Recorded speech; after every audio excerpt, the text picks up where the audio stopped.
What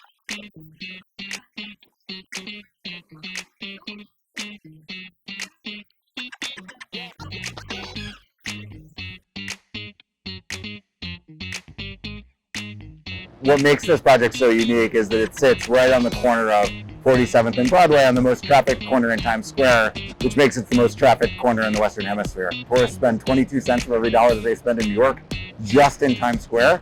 So from that perspective, it's a super powerful location.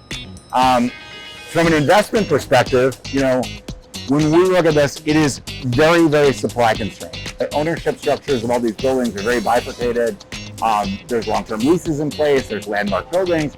It's very hard to get a site and build space that's new and that's really designed for how people want to use it today.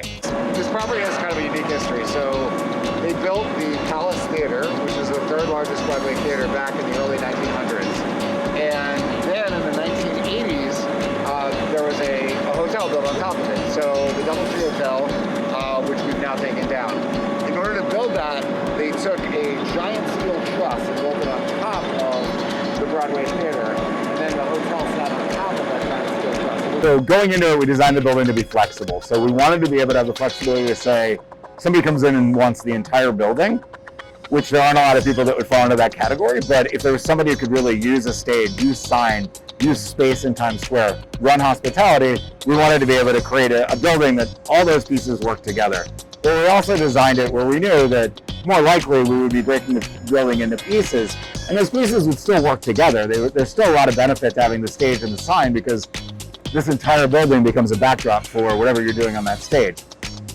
When you put content on the sign, the ability for people to engage in a physical space inside is hugely valuable. If you go around the Bowfly right now, every single hotel is controlled by Marriott. That creates a huge opportunity with Marriott or any other brand that want to control this site. In the last few years, retail has evolved to be more experiential. Times Square today has traditional retail stores like H&M, but also new tenants like Krispy Kreme and the M&M store, where consumers are coming for the experience as much as the shopping. You want to be in Times Square for two reasons, I think.